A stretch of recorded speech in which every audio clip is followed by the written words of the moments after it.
Аллах сондай кең, мейірімі сондай жоғары. Сен мешітке барам деп үйден дәрет алатын болсаң, әрбір басқан қадам үшін күнәңді төге береді, дәрежеңді өсіре береді. Субханалла. Намазды оқисың, намазын оққан кезде пайғамбар Мұхаммед саллаллаху алейхи ва саллям не деп айтты? Хадисінде айтқан сияқты, намаздың басталуынан бастап біткенше толған нығметті, адамдар ондай нығметке неге ұмтылмайтыны? Надандық, болмаса өз-өзіне жаны ашымағандық, болмаса мына арзан дүниені ақыреттен артық қойғандығы ғана. Болмаса ақылы дұрыс адам намаздан қашпайды. Ақылы дұрыс адам Құдайдан қашпайды. Намаздың басталуының өзі азандармен басталады. Аллаху акбар, Аллаху акбар. Пайғамбар хадисінде айтты, кім азаншымен бірге қосылып айтса, айтқан сөздерін Аллаху акбар деп айтқан болса, азанның соңында Аллахума рабба хадихи даъвати тамма деп түсінетін дұғаны, ей Раббым, осы дұғаны біткен дұғаның есімі Раббым Аллах тағала деген осы түсінетін дұғаны айтса дейді, ол адамның күнәсі теңіздің көбігіндей болса да Аллах кешіріп жіберем дейді, және оған қияметтің күні пайғамбардың шапағаты халал болады, рұқсат болады дейді. Азан тыңдағаннан бастап намаз оқыған адамның күнәсі төгіліп жатыр да, субханалла. Әлі намаз басталған жоқ. Бірақ та азанның дауысын естисің де, сахих хадисте Муслимде жеткен сияқты, дәрет аласың, дәрет алса, толық қылып алса дейді, дәрет алып болғаннан кейін дәреттің соңында Аллах еске алып, ашхаду алла илаха иллаллах, куәлік беремін, Аллахтан өзге сыйынуға лайықты ешбір тәңір жоқ, вахдаху ла шарика лаху, ол жалғыз серік жоқ, ва ашхаду анна Мухаммадан абдуху расулу, куәлік беремін, Мұхаммед Аллахтың құлы және елшісі. Аллахума джаални минат тауабин, Алла тәубе қылған құлдардың қатарына қос, ва джаални минал мутаттахирин, таза қылған құлдардың қатарына қос дегенде, футихат лаху абуабил джаннати самания, 8 жанаттың есігі ашық тұр дейді. Субханалла. Әлі намаз басталған жоқ. Неге? Намазды ниет қылғаның үшін. Ал енді намаз басталмай, теңіздің көбінде күнәңді кешіріп атқан болатын болса, дәрет алған кезде 8 жанаттың есігі ашылып тұрған болатын болса, жәннатта намаздан кейін не болады? Субханалла. Бұл Аллахтың бізге берген үлкен нығметі, сол үшін ертең бір жүздер жайдарлы болады. Нығметке бөленеді, лисаиха радия. Әлхамдулилла, намаз оққаным қандай жақсы болды. Әй, бір жетімді тойдырғаным қандай жақсы болды. Әй, бір қарызға батырған мұсылманды бір құтқарып жібергенім қандай жақсы болды. Мешіт соға сағаным қандай жақсы болды. Адал тамақ ішкенім қандай жақсы болды деп, ол өзінің істеріне қатты қуана бастайды. Сол үшін жәннатқа құр арманмен кіре алмайды екенбіз. Жәннатқа амал да керек.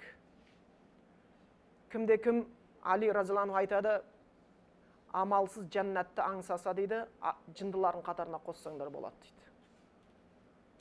Жәннатқа кірген адамдардың өздеріне Аллах айтады, кулу вашрабу, жеңдер, ішіңдер, бима күнтум таъмалун, істеген амалдарыңа қарай дейді. Сөздеріңе қарай емес, жүрегің таза дегенге қарай емес. Келесі аятын айтады, фи джаннатин алия, олар биік жәннаттарда болады. Жәннат пен жәннаттың арасы сондай 500 жылдық жол, өте биік жәннаттарда болады. Ол жәннатты суреттеп шығу мүмкін емес. Пайғамбар Мұхаммед Мұстафа саллаллаху алейхи ва саллям жәннаттың бүкіл жақсылығын суреттей алмағандығынан, ол пайғамбардан Аллахтан жеткен хабар бойынша айтты. Ол өзінің ештеңе айтушы емес, онда адамның көзі көрмеген, құлағы естімеген, адам ойына келмеген рахат дүниелер бар деді.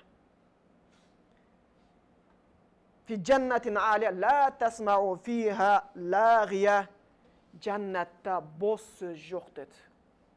Мына дүние неге қиын болады, білесіздер ма? Мына дүниедегі көп проблема, адам баласындағы 90%-ке жуық проблема сөз, әңгіме, қайбат, өсек, жала, қызғаныш, өтірік. Осының бәрі өмірді быт-шытын шығарып жатыр да. Біреудің семьясын бұзып жатыр. Мұсылмандардың арасына іріткі кіргізіп жатыр. Татулықты бұзып жатыр. Әке-шеше мен баланы бір-бірін жеп көргізіп жатыр. Ағайындарды ажыратып жатыр. Осы сөз соның бәрін. Тау мен тасты жел бұзады, адам мен адамды сөз бұзады дейді. Сол үшін пайғамбар Мұхаммед Мұстафа саллаллаху алейхи ва саллям хадисінде айтты, Мән кана ю'мину биллахи вал яумил ахир, кім Аллаға ақырет күніне сенсе, фалияқул хайран, мына аузынан жақсы сөз ғана шықсын, ау лиясмут, болмаса сөйлемесін. Жәннаттың және бір жақсы болатын жері, онда өтірік те жоқ, өсек те жоқ, жала да жоқ, ғайбат та жоқ, хасат та жоқ, бос сөз де жоқ. Онда тастай салатын, керексіз деген сөз жоқ. Даналыққа толы сөздер. Саған біреу сөз айтса, міндет түрде ол сөзден жаның рахаттанып кетеді. Әйелің жәннатта саған, мен сені жақсы көрем деген кезде, ол сөздің шынайылығы сондай болып аузынан шығады, жүректен шыққан сөз жүрекке жеткізсеңіз, сол кезде сен оның сөзін айтқан сөзіне, оның сені шын жақсы көретініне мүлтіксіз сеніп жүрегің сондай рахаттанады да, күдіксіз. Сондай бір сөздер сенің достарың зиярат етеді, басқан зиярат етесің. Пайғамбарды көреді, бір Аллах көруді нәсіп етсін жәннатта. Пайғамбардың аузынан сөздер естиді да. Бұяқта пайғамбарды қазір тек хадисін естіп жатырмыз ғой. Бірақ та жәннатқа кіріп, пайғамбарға біреу келіп, ассаламу алейкум я Расулаллах дейді. Пайғамбар оған ва алейкумуссаламу рахматуллахи ва баракатух деп айтылады. Сондай бір керемет Аллахтан хабарлар жеріп отырады да. Періштелер айтады, саламун алейкум бима сабартум. Аллахтан сендерге сәлем сөздері болсын, дүниеде жасаған сабырлықтарың үшін дейді. Мына дүниеде сабырлықпен ғана өте аламыз. Ең негізгі мәселе сабырлық, бауырлар. Үлкен сөзге сабырлық керек. Құлшылыққа сабырлық керек. Күнәдан қашуға сабырлық керек. Бұның бәріне сабырлық керек. Сол үшін Аллах Тағаланың періштелері жәннатқа кіргендерге, сендерге Аллахтан сәлем сөздері болсын, дүниеде істеген сабырлықтар үшін дейді екен. Фиха айнун жария. Жәннатта бұлақтар бар, өзендер бар, ағып жатқан бұлақтар бар, неше түрлі. Масалул жәннатиллати уидал муттақун. Құдайдан қорыққандарға деп сипатталады жәннат. Құдайдан қорықталған жәннаттың мысалы дейді. Масалул жәннатиллати уидал муттақун фиха аннахарум мин маин гайри асин. Сулар бар, еш уақытта бұзылмайтын. Шөлдесең болды, бір ішсең болды, қайтып шөлдемейсің. Мынада біз суды ішеміз, тек қана рахаттану үшін емес, шөлімізді қандыру үшін.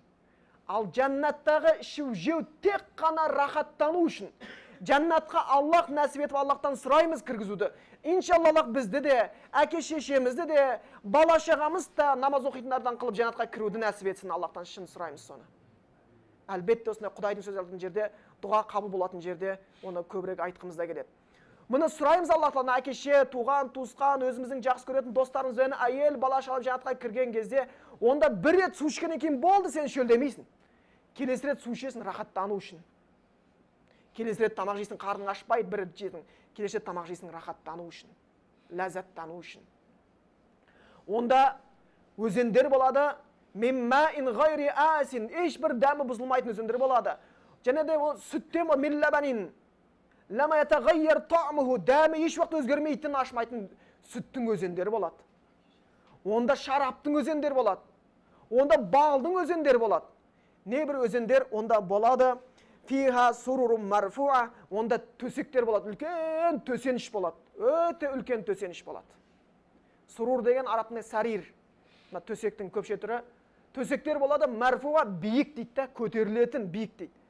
Пайғамбар Мұхаммед саллаллаху алейхи хадисінде осы түсіндірген ол төсектерді. Сондай биік безендірілген керемет төсек болады. Сол төсекке өте биік болады. Сол жаңағы төсекке егесі мінеді, мінген кезде төсек көтеріледі екен биікке. Сондай биікке көтеріледі дейді.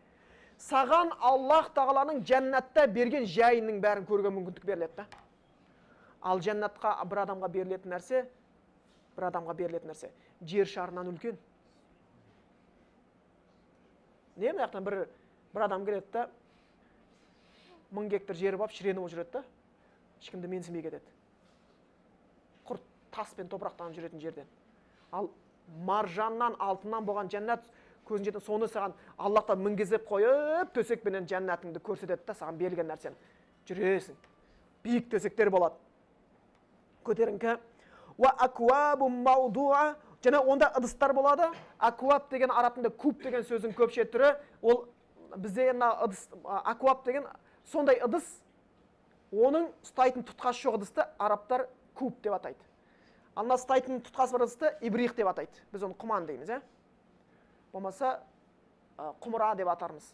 Яғни ұстайтын ыдыстың құлағы жоқ ыдыстар болады. Яғни ояқта ыдыстардың өзі түрлі болады да. Кезінде қазіргі кезде дастарханда ыдыс қою деген оның өзі бір мақтанкештікке айналып бара жатыр ғой. Тарелкаң бөлек, ою, пиалайың бөлек, шай ішкен кезде, барған кезде шайды бөлек пиалайын, ал сок ішетін болсаң стаканмен бөлек отырамыз ғой. Стаканға да шайды, суды құйымыз, соның өзін бір мәртебе есептейміз. Жәннаттың әрқайсының ыдысы бөлек болады. Онда құлағы бар ыдысы бар, құлағы жоқ ыдысы бар, биік ыдыс бар, төмен ыдыс бар, дайын тұрған ыдыс бар, құйылған ыдыс бар, әкелінетін ыдыс бар. Сондай ыдыстар болады. Сол жаңағы қойылған ыдыстар болады. Қалаған уақытында сусын ішесің. Уанамариқу масфуфа, және ол жерде жастықтар болады, сүйеніп, жастанып жататын. Сондай сап-сап, қатар-қатар қойылып қойған.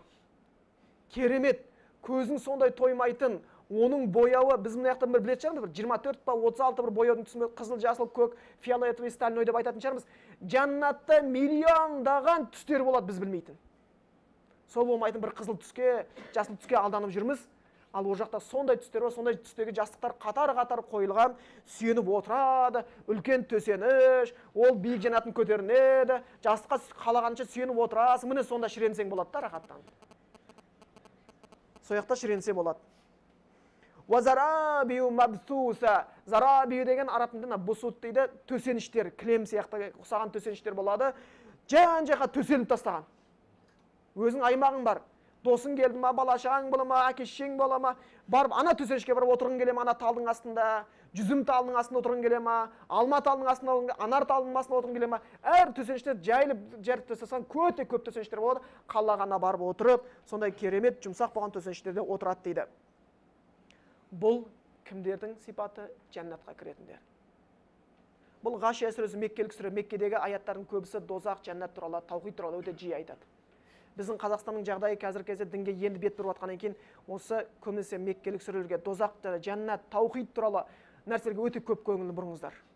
Жүректегі нәрсе дұрысталса, тірліктің бәрі дұрысталады.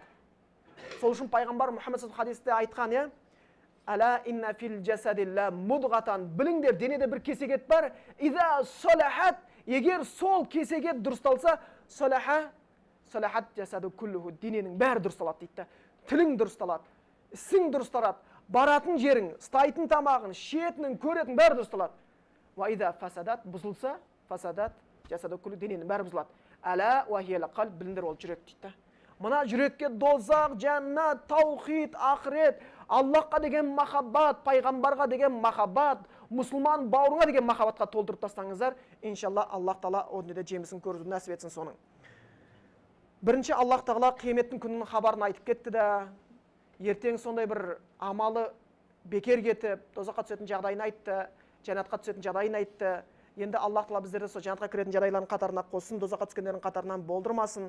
Өзі бұл дүниеде екі-ақ топ бар. Не сен Аллахтың тобындасың, не шайтанның тобындасың. Үшінші деген топ жоқ. Мүмкін жиналыста болатын шығар. Я воздержался деп жаңағы. Дауыс бермей отыратын. Мен оған да бұған да қосылмаймын деп. Бұл неде мен Құранға қарсылығым жоқ. Мен мұсылмандарды жеп көрмеймін. Мұсылмандар жақсы адамдар. Мұхаммед пайғамбар күшті болған. Бірақ мен мұсылман емеспін десең, сен бәрі жәннатқа кірмейсің. Мың жерден мақтап, мұсылман болмайса саған жәннат жоқ. Ислам тұрды маған сен алтынның айт. Ең керемет сөздеріңді жұпта. Сен өзің мұсылман болмайынша, сөзің саған көмектеспейді. Сөзің саған көмектеспейді. Сол үшін біз өзіміздің иман дегеніміз, жаңа ғалымдар түсіндіргендей, ол жүрекпен растау, тілмен айту, іспен дәлелдеу. Іспен дәлелдеу болып табылады екен. Аллах Тағала сондай кәміл жүректі иман берсін. Пайғамбар Мұхаммед саллаллаху алейхи вассалам өзінің жасайтын дұғасы бар екен. Сол дұғасын айтқан Аллахума заййин дейді құлубана бил иман. Аллах та біздің жүрегімізді иманмен зейнетте деп айтатын маған күні. Және де Аллахтан осы тура жолды әрқашанда сұрап отырған екен. Сондықтан жаңағы пайғамбар саллаллаху алейхи вассалам жаңа дұғасын айтып маған ва каррих илайнал куфра вал фусуқа вал исян. Аллах бізге дейді сондай пасықты, күнәні, осы күфірлікті жеп көруді нәсіп ет деп сұрайды екен. Иманды жақсы көруді нәсіп ет деп сұрайды екен. Сондықтан Аллах та бізге иманды жақсы көрсетіп, иманды күшейтін істерді жақсы